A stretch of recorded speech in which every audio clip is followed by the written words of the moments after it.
que o Messias prometido pelos nossos pais mais antigos havia profetizado, que ele de fato veio.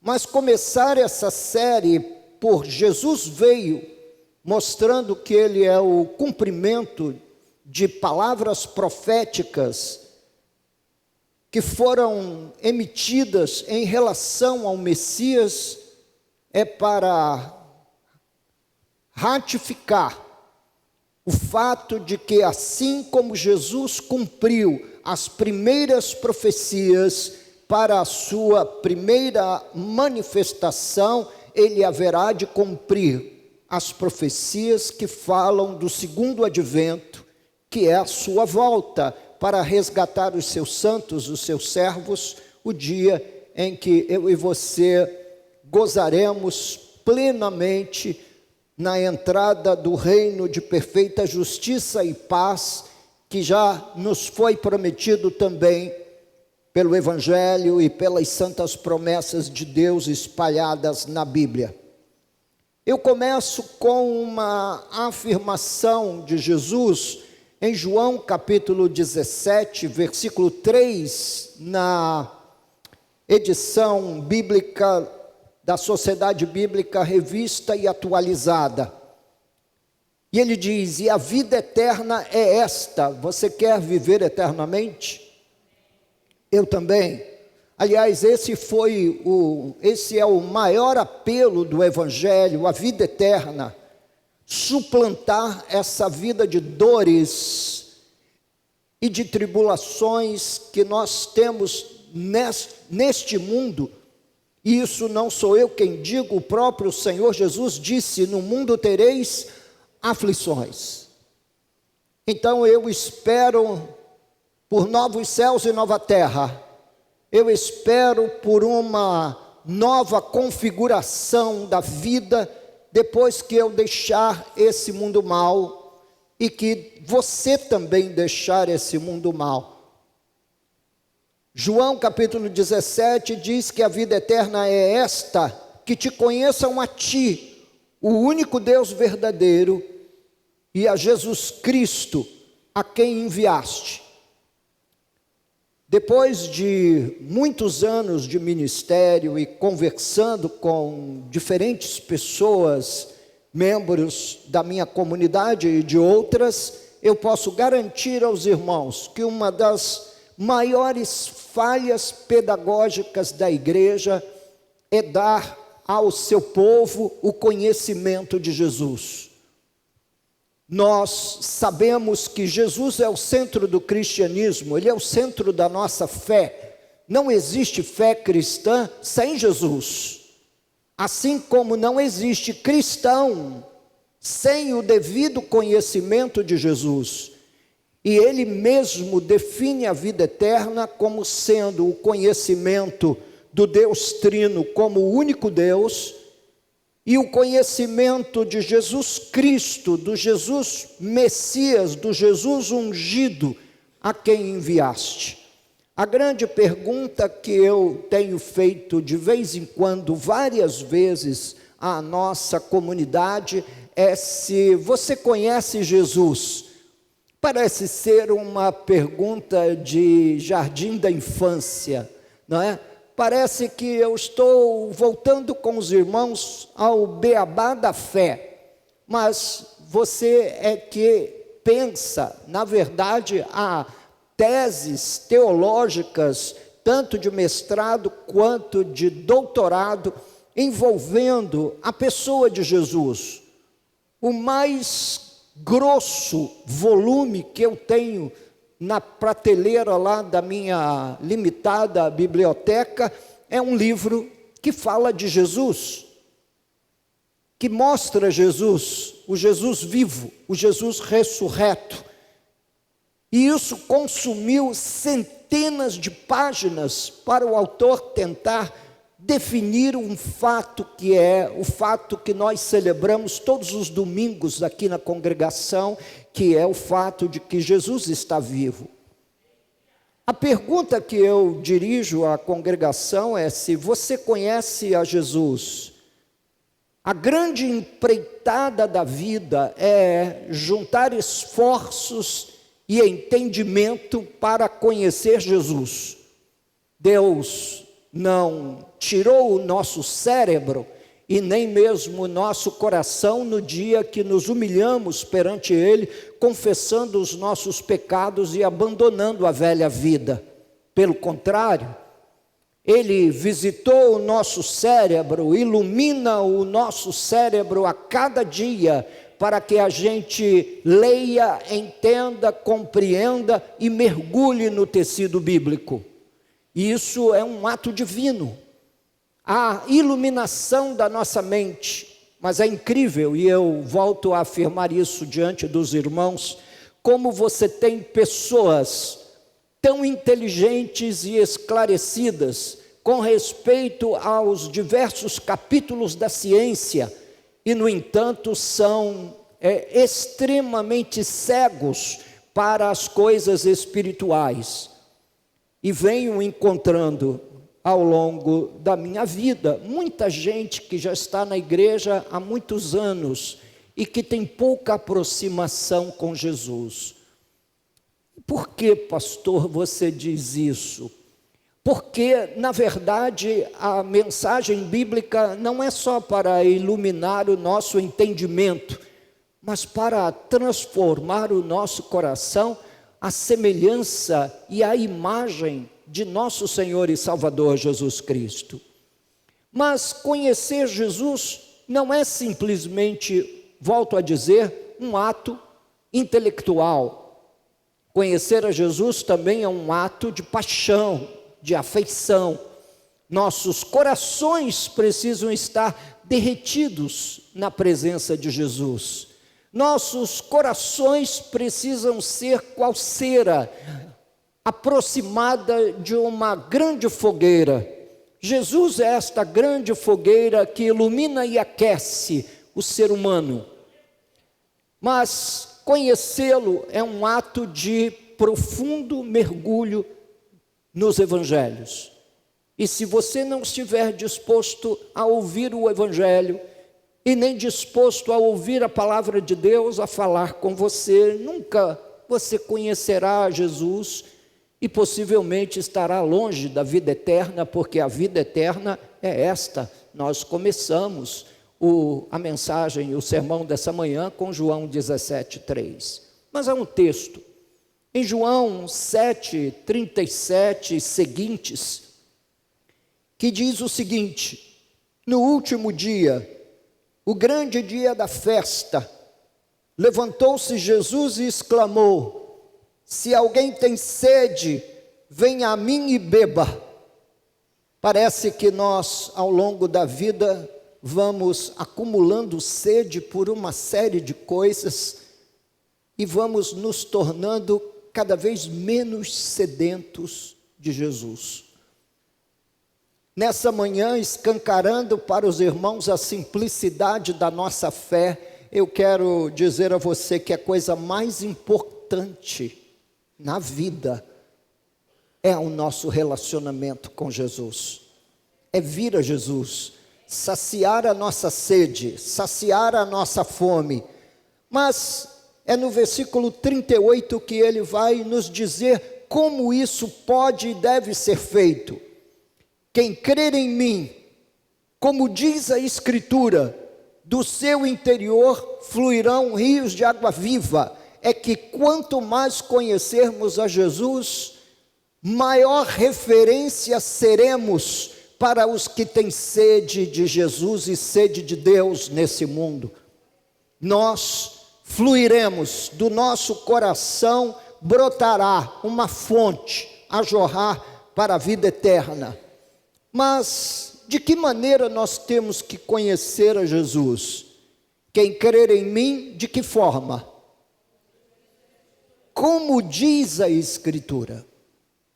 Nós criamos uma série de, eu diria, teorias ao longo da vida sobre a fé em Cristo e sobre a caminhada cristã.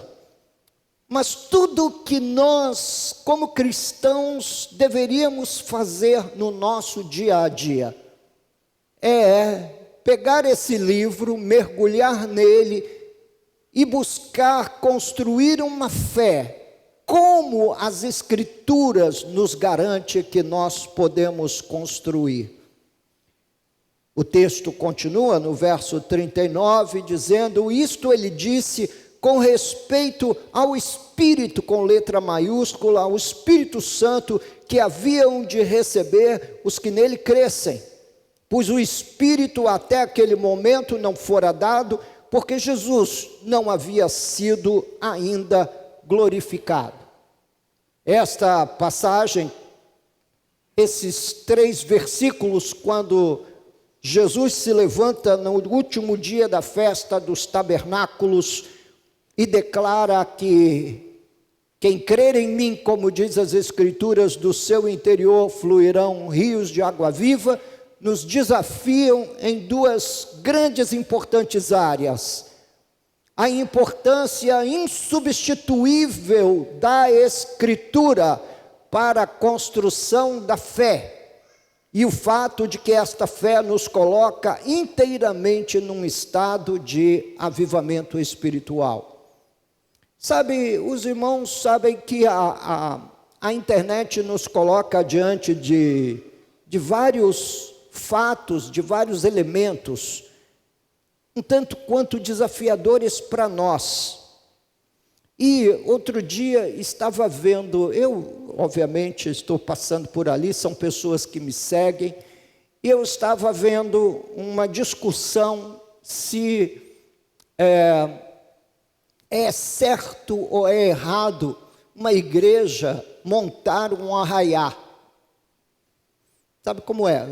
Monta uma fogueira, assa umas batatas, toca umas cantigas rurais, e a igreja identificar-se com esse tipo de festejo.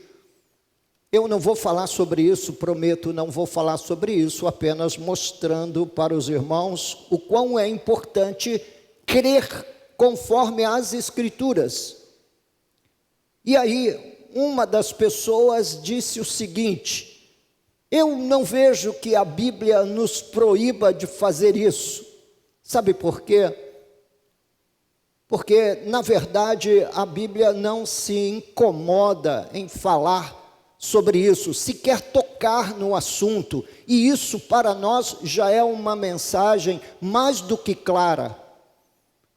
Se andarmos nas trilhas de Jesus e dos apóstolos, não vamos ver nada semelhante. Isso não é porque no passado não haviam festivais.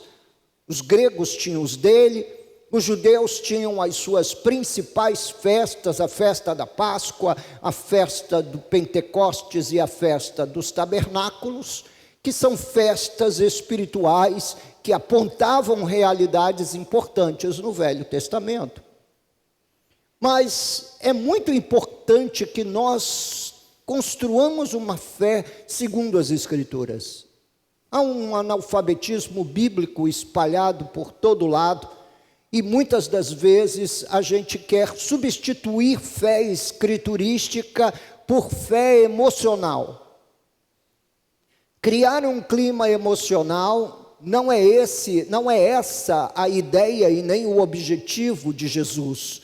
A ideia e o objetivo de Jesus é que você creia nele conforme foi revelado nesse livro. Não é que você creia nele da maneira que você quer, na maneira que você deseja, ou da maneira que outras igrejas interpretam o tema. Nós precisamos crer em Jesus segundo diz as Escrituras. E o primeiro ponto escriturístico que eu quero citar nessa manhã diz respeito às profecias do Antigo Testamento cumpridas em Jesus. Eu não vou caminhar biblicamente com os irmãos, porque esse não é o objetivo do sermão. Mas eu vou citar 18 profecias cumpridas somente no Evangelho segundo narra São Mateus. Em Mateus 1:23, você não vai conseguir ler, as letras estão muito pequeninas, mas é para que apareça a citação no sermão. Mateus 1:23 fala do seu nascimento virginal, predito em Isaías 7:14. Mateus 2:6 fala do local do seu nascimento, em Belém, predito por Miqueias, no capítulo 5, verso 2 do seu livro. Mateus 2,15 fala do retorno da família, daquela sagrada família Jesus, José e Maria, do Egito, que está registrado em Oséias 11:1. Mateus 8,17 fala de curas miraculosas preditas em Isaías capítulo 53 e versículo 4. Mateus 12, versos 18 a 21, fala do serviço do Filho de Deus, que não veio senão para servir aqueles que ele veio buscar, registrado em Isaías capítulo 42, versos de 1 a 4. Mateus 13:34 fala do uso de parábolas, predito em Salmos 78:2. Mateus 21:5 fala da entrada de Jesus triunfal em Jerusalém, predito em Zacarias capítulo 9, versículo 9. Mateus 21, verso 42, fala da rejeição dos homens ao Filho de Deus, registrado em Salmos 118, verso 22. Mateus 22, 44, fala da divindade de Jesus, predito em Salmos, capítulo 110, verso 1, o Filho de Deus se fazendo carne. Mateus 26, 31, fala do abandono que ele sofre na cruz, predito em Zacarias, capítulo 13, verso 7. Mateus 26, 64, fala da volta futura de Jesus, predito por Daniel, capítulo 7 e versículo 13. Mateus 27, versos 34 e 48, fala da crucificação e do vinho que lhe foi oferecido, uma mistura de fel e vinagre, em Salmos 69, verso 21, uma mistura analgésica para que ele não sentisse tanta dor, e ele rejeitou essa mistura. Mateus 27, 35 fala da crucificação e da divisão das suas vestes, predita em Salmos 22, verso 18. Mateus 27, versos 39 e 40, fala da zombaria no ambiente da crucificação, predito por Salmos 22, 7. Mateus 27, 43, fala da crucificação, predita lá em Salmos 22, 8. Mateus 27, 46, fala do grito e dos alaridos que havia ao redor da sua crucificação, predito em Salmos 22, 1.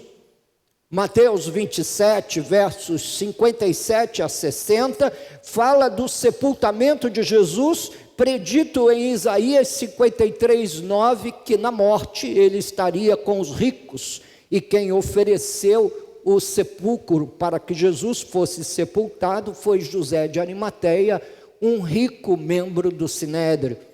E finalizando a 18ª citação em Mateus 28, versos 19 e 20, que fala sobre o anúncio do Evangelho entre todas as nações, predito numa profecia por Isaías, capítulo 66 e versículo 18. Portanto, as profecias são claras evidências de que Jesus veio. Ele veio. Mas o segundo lado da vinda e da manifestação de Jesus foi definidas por ele mesmo. E vamos deixar Jesus falar com a gente. Você quer ouvir Jesus falar com você? Veja para que Jesus veio. Ele não veio para que você tivesse uma vida indolor. Ele não veio para que você tivesse simplesmente muito dinheiro na conta. e você pudesse a cada fim de mês olhar o seu olerite, o seu contra-cheque e ver um saldo um pouco a mais, um pouco maior do que aquele que você tinha no mês anterior. Não, ele veio com outros objetivos e eu quero deixar Jesus falar com a gente. Nós vamos dar um pequeno passeio agora pelos evangelhos. E vamos deixar que ele fale. Ele veio para quê? Qual foi o seu maior objetivo? Vamos ouvir Jesus falar conosco. Não penseis que vim revogar a lei ou os profetas. Não vim revogar, vim para cumprir. Então, primeiro grande ponto do evangelho para a missão do Filho de Deus foi cumprir o que foi dito pelos antigos. Foi cumprir palavras inspiradas e proféticas espalhadas pelos livros proféticos e pelos salmos. Ele veio para cumprir a lei, também não veio para revogá-la, para dizer que ela não funciona mais. Não, ele veio para cumprir, mostrando que ele é o grande e o único cumpridor ao pé da letra de cada fundamento da lei de Moisés. Eu vim para cumprir. Mateus capítulo 9, versículo 13.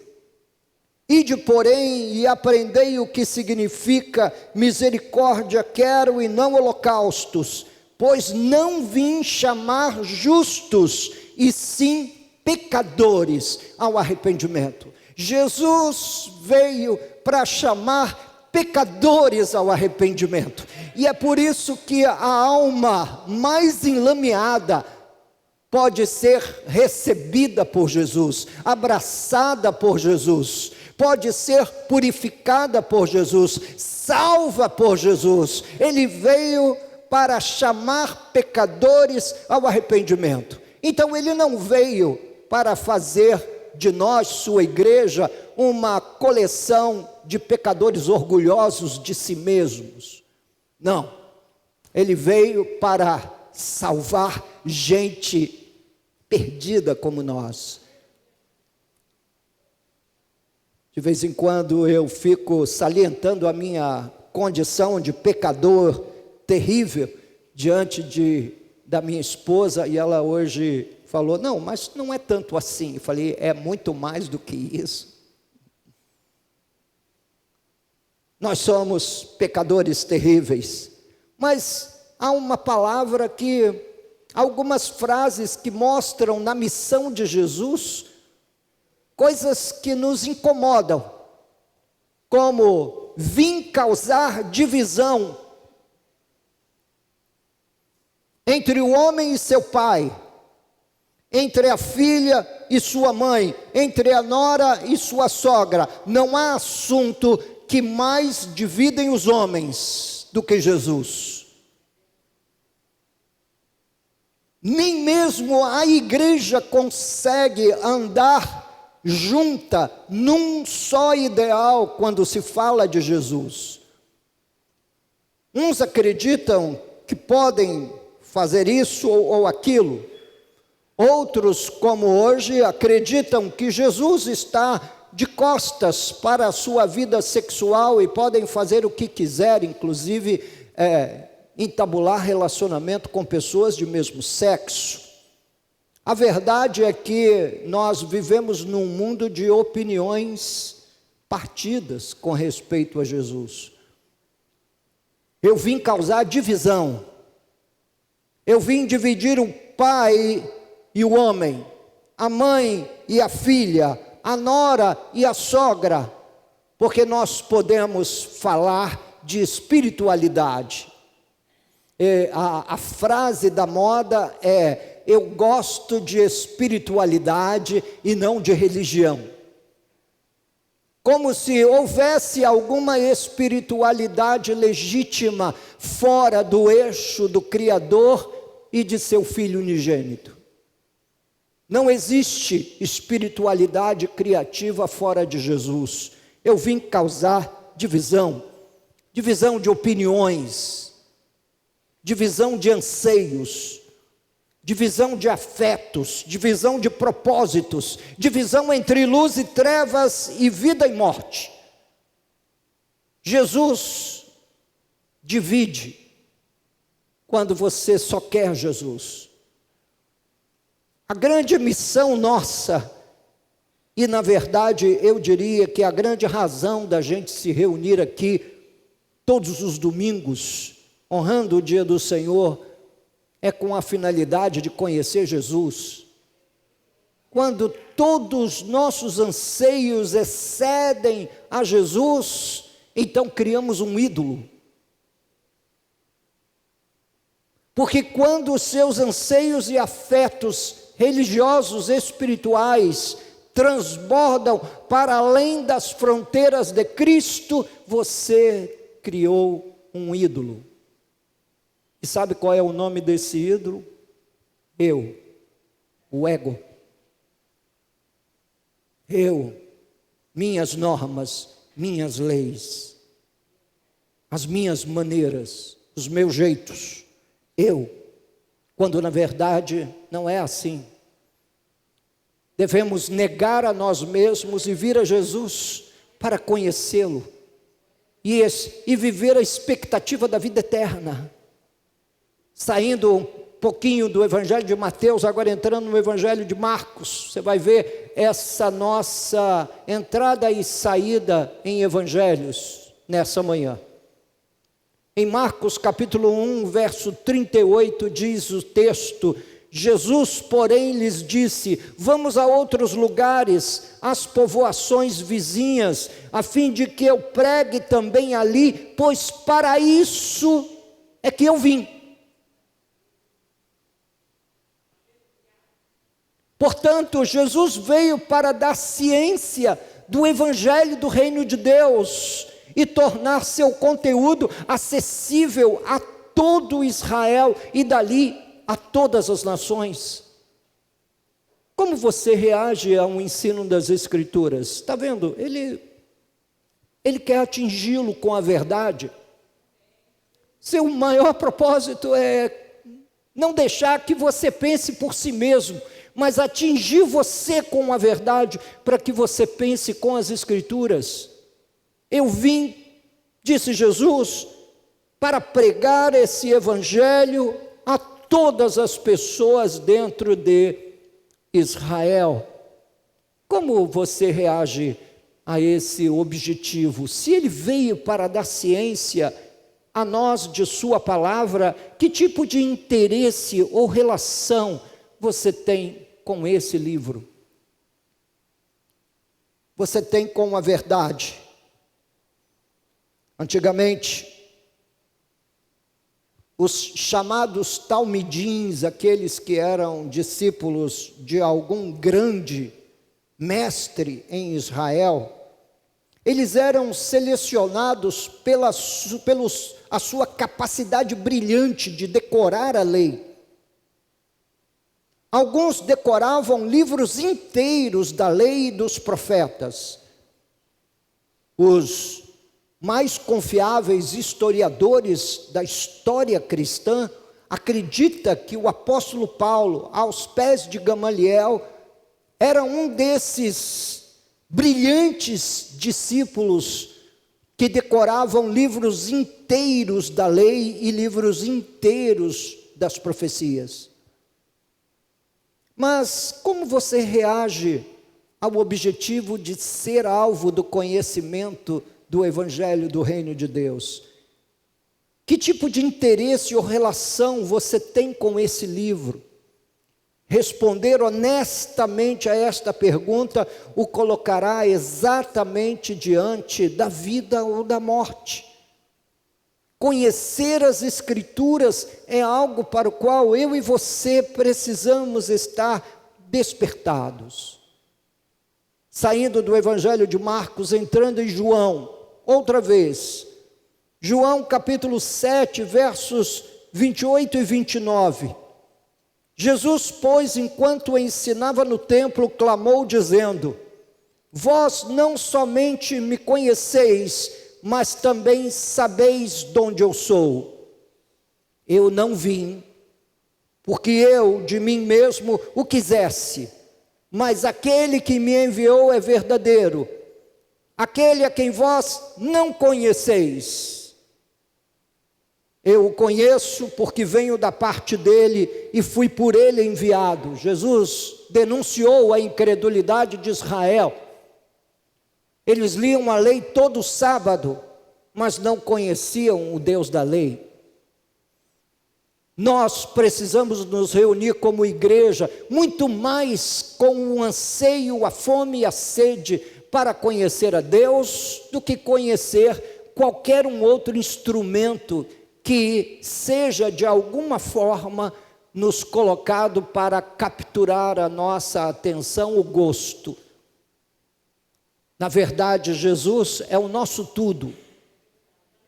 Paulo, escrevendo aos Coríntios, disse: eu não tenho nada mais a oferecer a vocês, senão Cristo e este crucificado. Não há nada, eu não consigo, eu não tenho um instrumento e nem a autoridade bíblica para oferecer a nenhum pecador, senão o conhecimento de Jesus.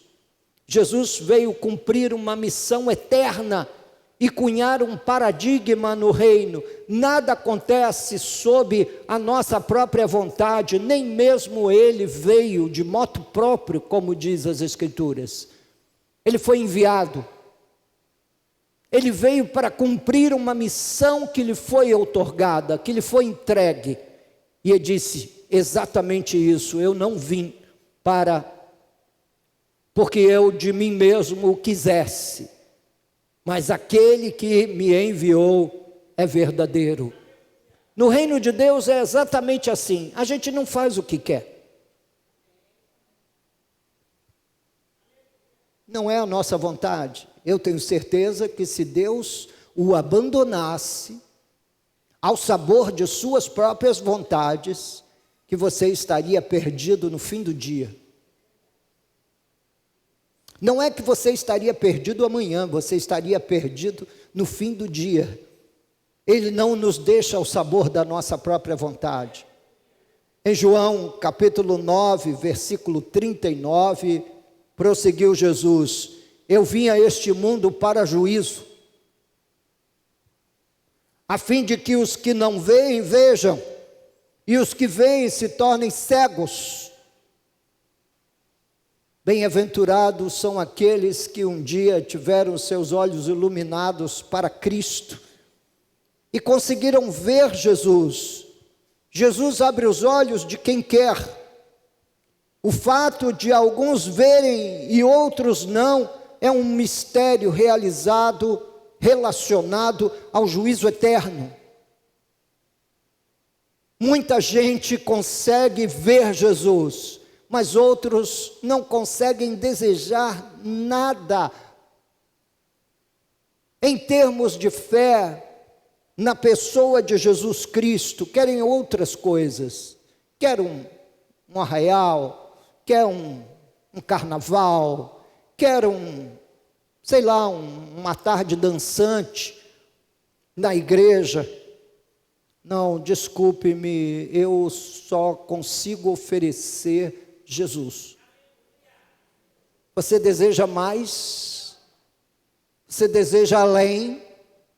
Cuidado, se a gente vencer as bordas, as fronteiras do conhecimento de Jesus, nós cairemos na tentação da idolatria.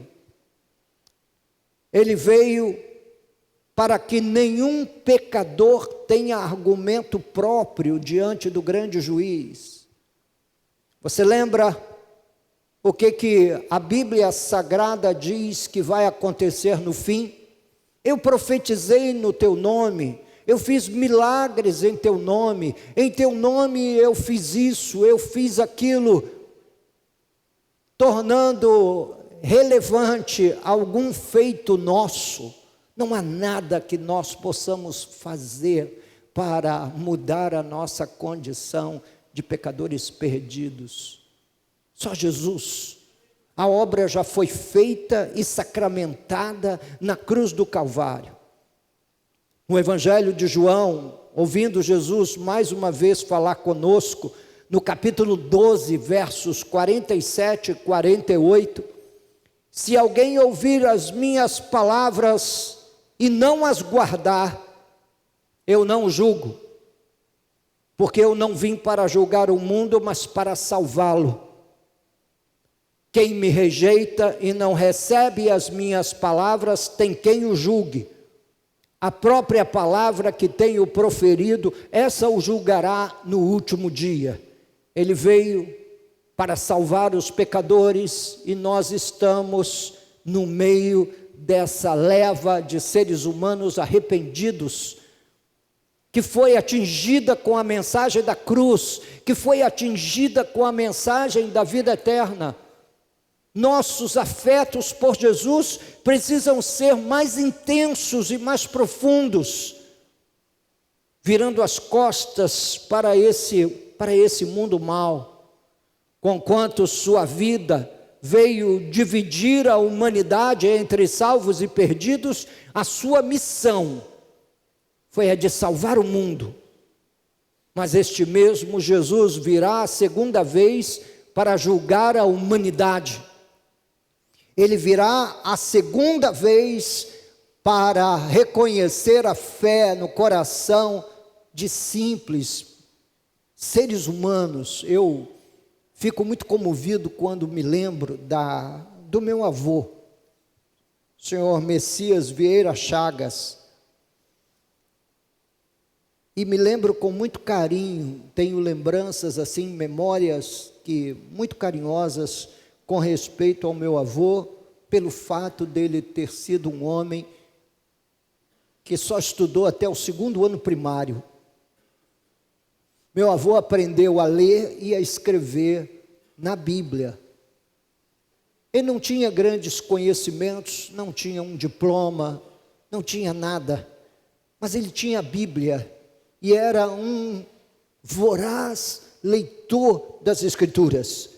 Quando ele me deu a minha primeira Bíblia de presente, ele marcou os principais versículos que queria que eu lesse.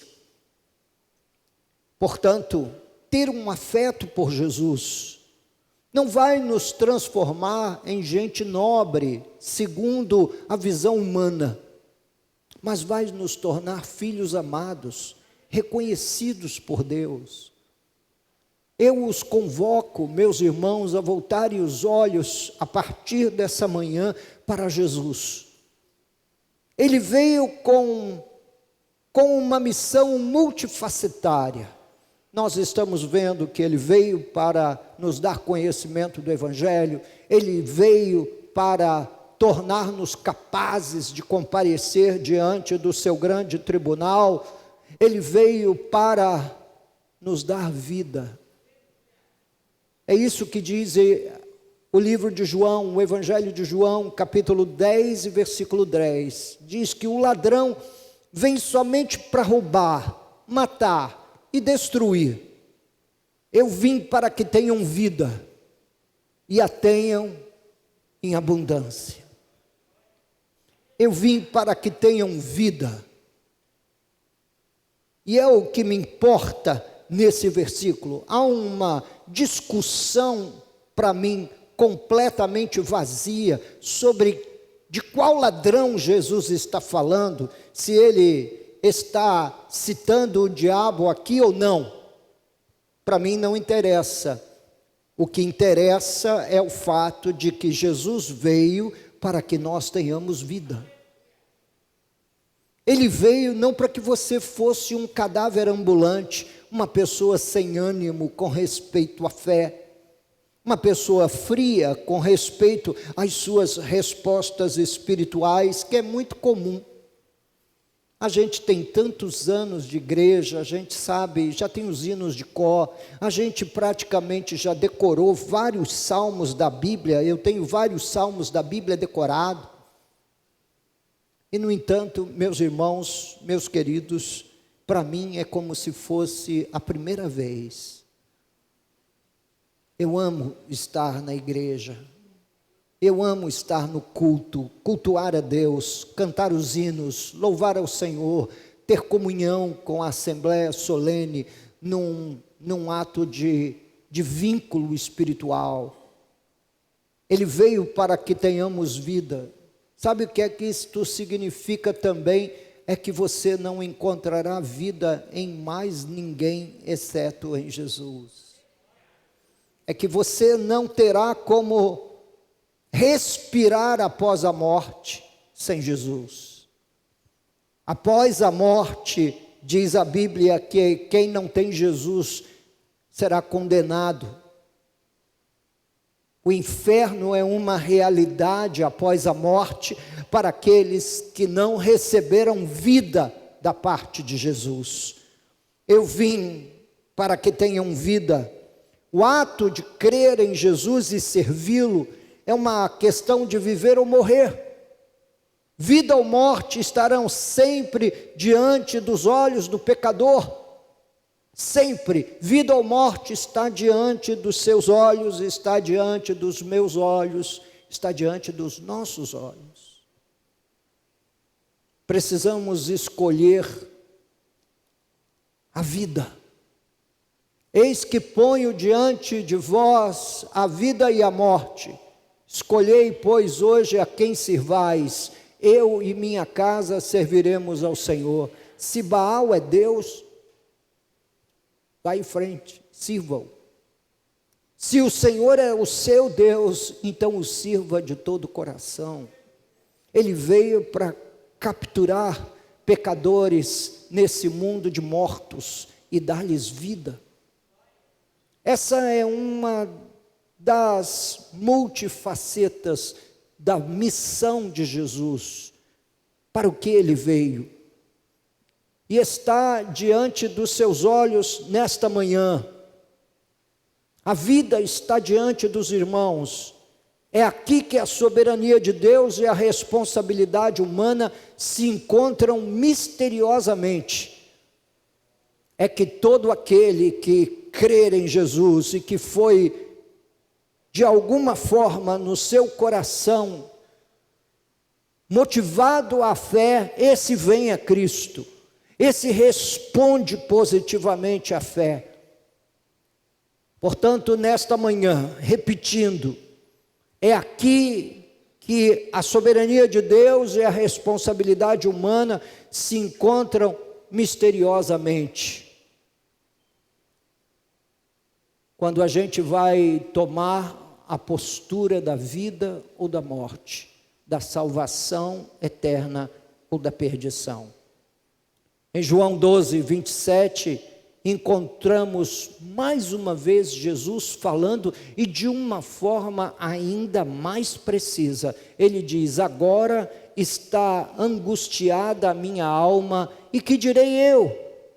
Pai, salva-me desta hora. Mas precisamente com este propósito vim para esta hora. Jesus está falando da sua crucificação. Ele diz que veio precisamente entre todos os propósitos que nós elencamos aqui para os irmãos e os citamos, tivemos o cuidado de ler cada texto, cada versículo que falasse da missão de Jesus. Ele diz que veio precisamente para a hora da cruz. A crucificação é o ápice da sua missão. É aquilo que de mais preciso nós encontramos na vida de Jesus. Ele veio para morrer e sofrer na cruz. A cruz não foi um acidente, foi na verdade o fim preciso da sua vinda. Ele veio para que a dor que seria nossa fosse tirada de nós, o sofrimento que por direito seria nosso foi derramado sobre ele. A maldição que seria nossa foi lançada sobre ele. E ele veio para assumir essa posição substitutiva nossa na cruz do Calvário. Nós éramos os criminosos, não ele. O seu verdugo, Pôncio Pilatos, diz: nenhum mal eu vejo nesse homem. Portanto, o seu próprio juiz, aquele que assinou a sua condenação, atestou que não via mal algum nele. Ele veio precisamente com este fim, o fim de morrer por nós. Nós celebramos essa morte de Jesus, esse dado preciso da sua missão, todas as vezes que nos reunimos para partir o pão, tomar a ceia, nós fazemos lembrança desse objetivo principal de Jesus. Portanto, se você anda aqui meio barro, meio tijolo, andando, tropeçando nas suas próprias pernas, um dia você é crente, o outro você é um crentino. Um dia você é crente, o outro você é um crentino. Então é bom que você olhe para a cruz. Nós temos cantado algumas vezes e em certos períodos de exposição bíblica na igreja, várias vezes consecutivas, o hino "Eu olho para a cruz e para a cruz eu vou". É na cruz que nós encontramos o descanso que tanto ansiamos. É na cruz que nós encontramos a mais gloriosa de todas as mensagens que nós podemos ouvir enquanto vivos. Que só Jesus Cristo salva, e Ele veio precisamente com esse fim. A cruz, repito, não foi um acidente, foi na verdade o fim preciso da sua vinda. Dor, sofrimento, derramamento de sangue foi o fim preciso da sua vinda. A missão de Jesus teve diversos objetivos que só ganhariam destaque no ato preciso da redenção. Ele veio para viver todo o drama da cruz, por você e por mim, sobre quem resplandeceu a luz do Evangelho. Ouvimos um dia a mensagem da vida eterna, nosso coração foi comovido. Diz que o Espírito Santo nos convenceu de pecado. Não é que nós simplesmente nos demos com a atenção. Não fomos nós que nos arrependemos de pecado, porque a gente era muito, mas muito voltado para Deus mesmo. Não, foi o Espírito Santo que nos convenceu. Se não fosse o Espírito Santo, nós continuaríamos numa vida de pecado. Nós não correríamos para a cruz, não correríamos para Jesus, não correríamos para Deus. Portanto, Ele veio para a cruz.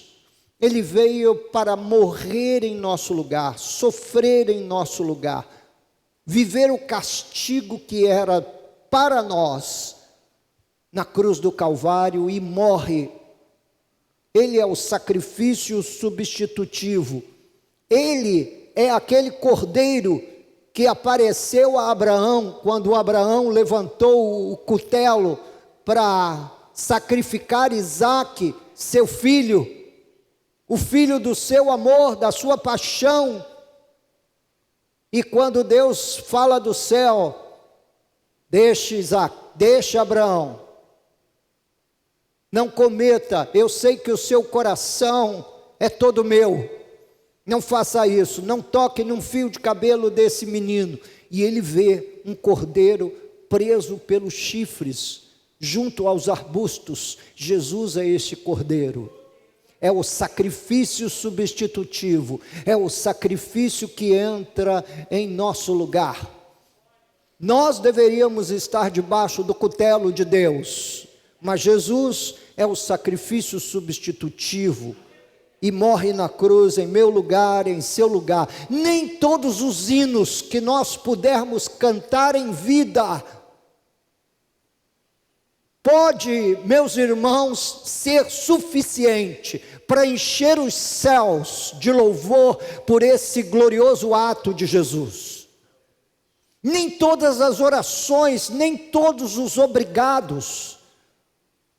Outro dia ouvia um grande pastor que é muito conhecido aí no mundo evangélico, falando que normalmente a gente também não dá graças a Deus por isso. Nós damos graças a Deus pela esposa, pela casa, pelos filhos, pelo ambiente, mas pelas bênçãos espirituais, nós somos um tanto quanto tardios para dizer: Senhor, obrigado, obrigado por Jesus ter morrido em meu lugar. Senhor, obrigado por tão grande salvação. Senhor, obrigado porque o Senhor na cruz me limpou de todo pecado, aquele pecado que você cometeu na infância, sem mesmo concatenar lembranças a respeito dele.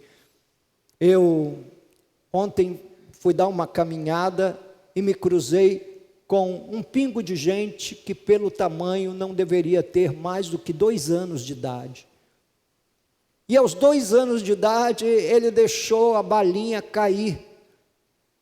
E ele não fez outra coisa, abaixou, pegou a balinha e antes que o pai ou a mãe visse, colocou a balinha na boca, porque é melhor conviver com os vermes e micróbios do que com a falta do doce.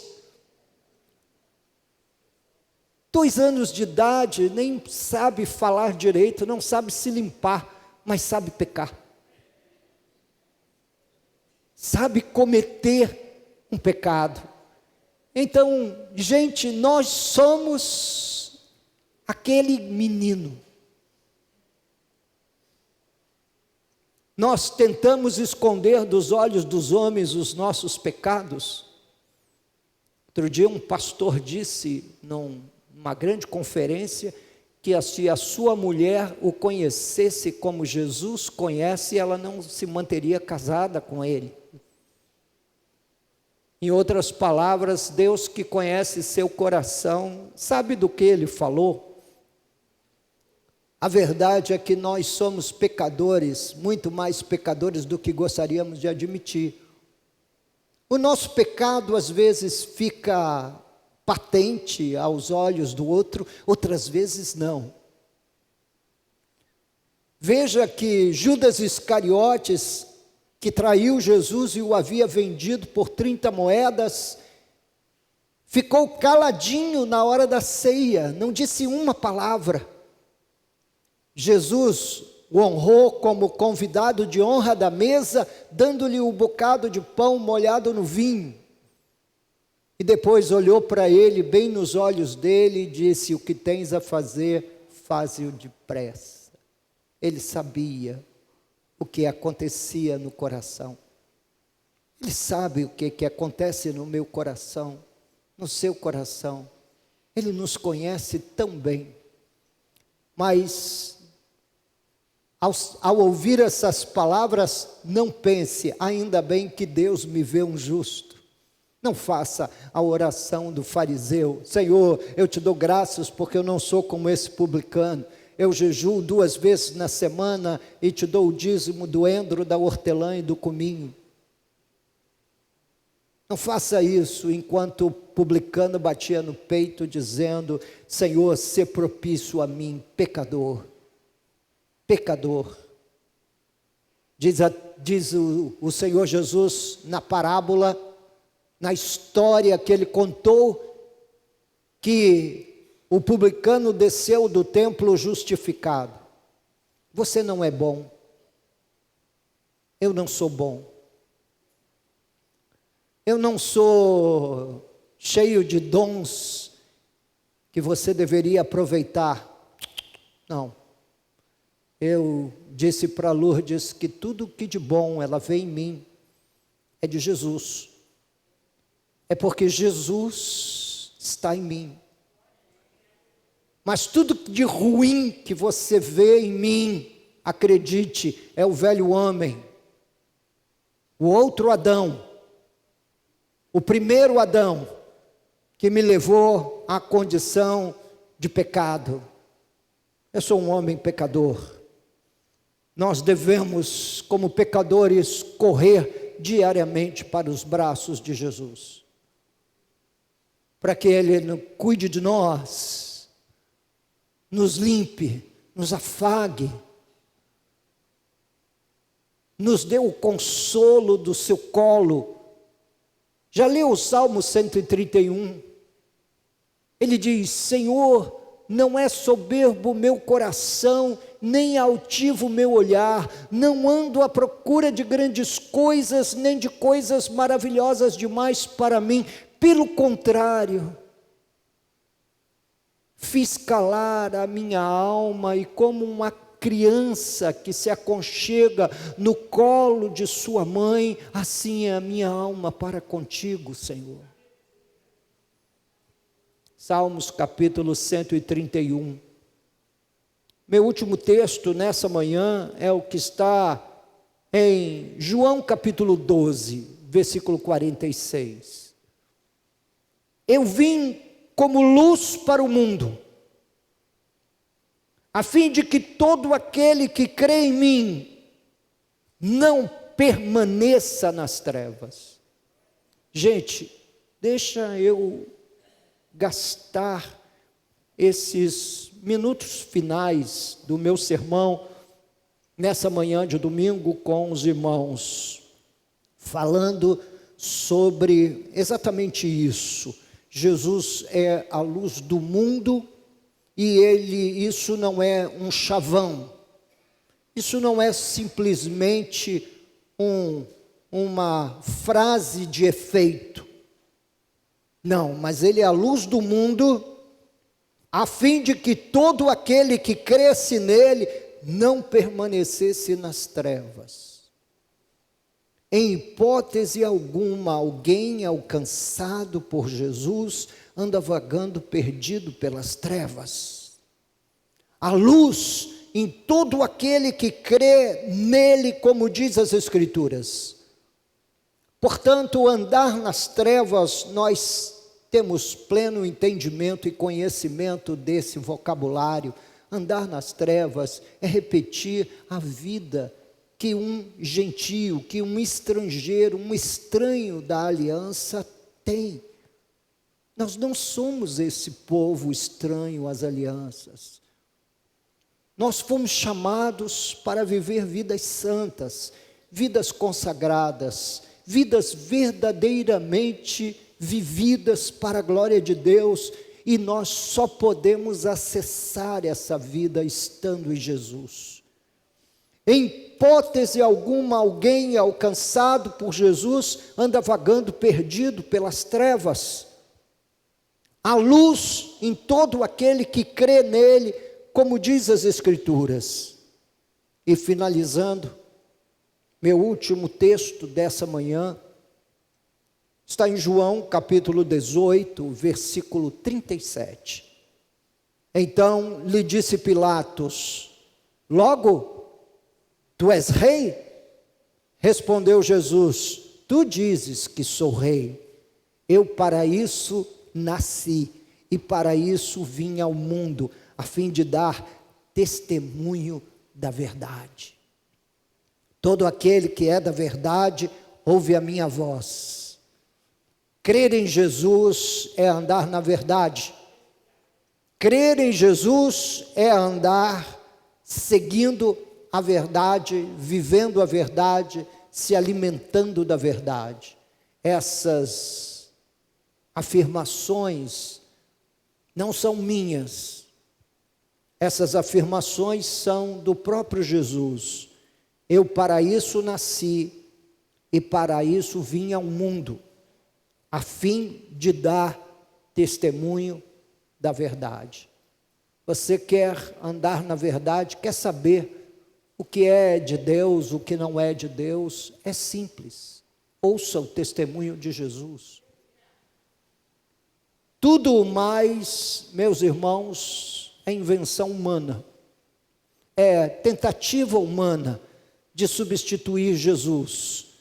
E essa tentativa humana de substituir o verdadeiro é um casamento, é um enamorar-se com a idolatria. Cuidado, não queira mais do que a Bíblia te oferece. Não anseie por mais, você não precisa. Você não precisa de um bloco de carnaval. Você não precisa de uma boate gospel, um nightclub gospel. Há inclusive swing gospel, sabe o que é isso, não é? Troca de casais. Troca de casais gospel. Você já ouviu isso? Pois é. Eu nunca ouvi, ainda bem que Deus guardou os seus ouvidos. Outro dia, orando, eu disse a Deus, eu já estou farto de ver maldades, eu já não aguento mais.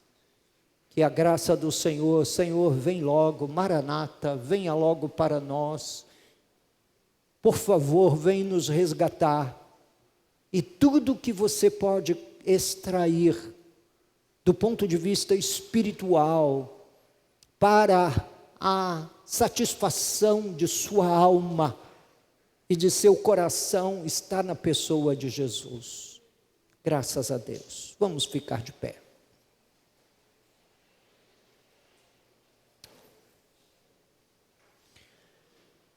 Deus e Pai,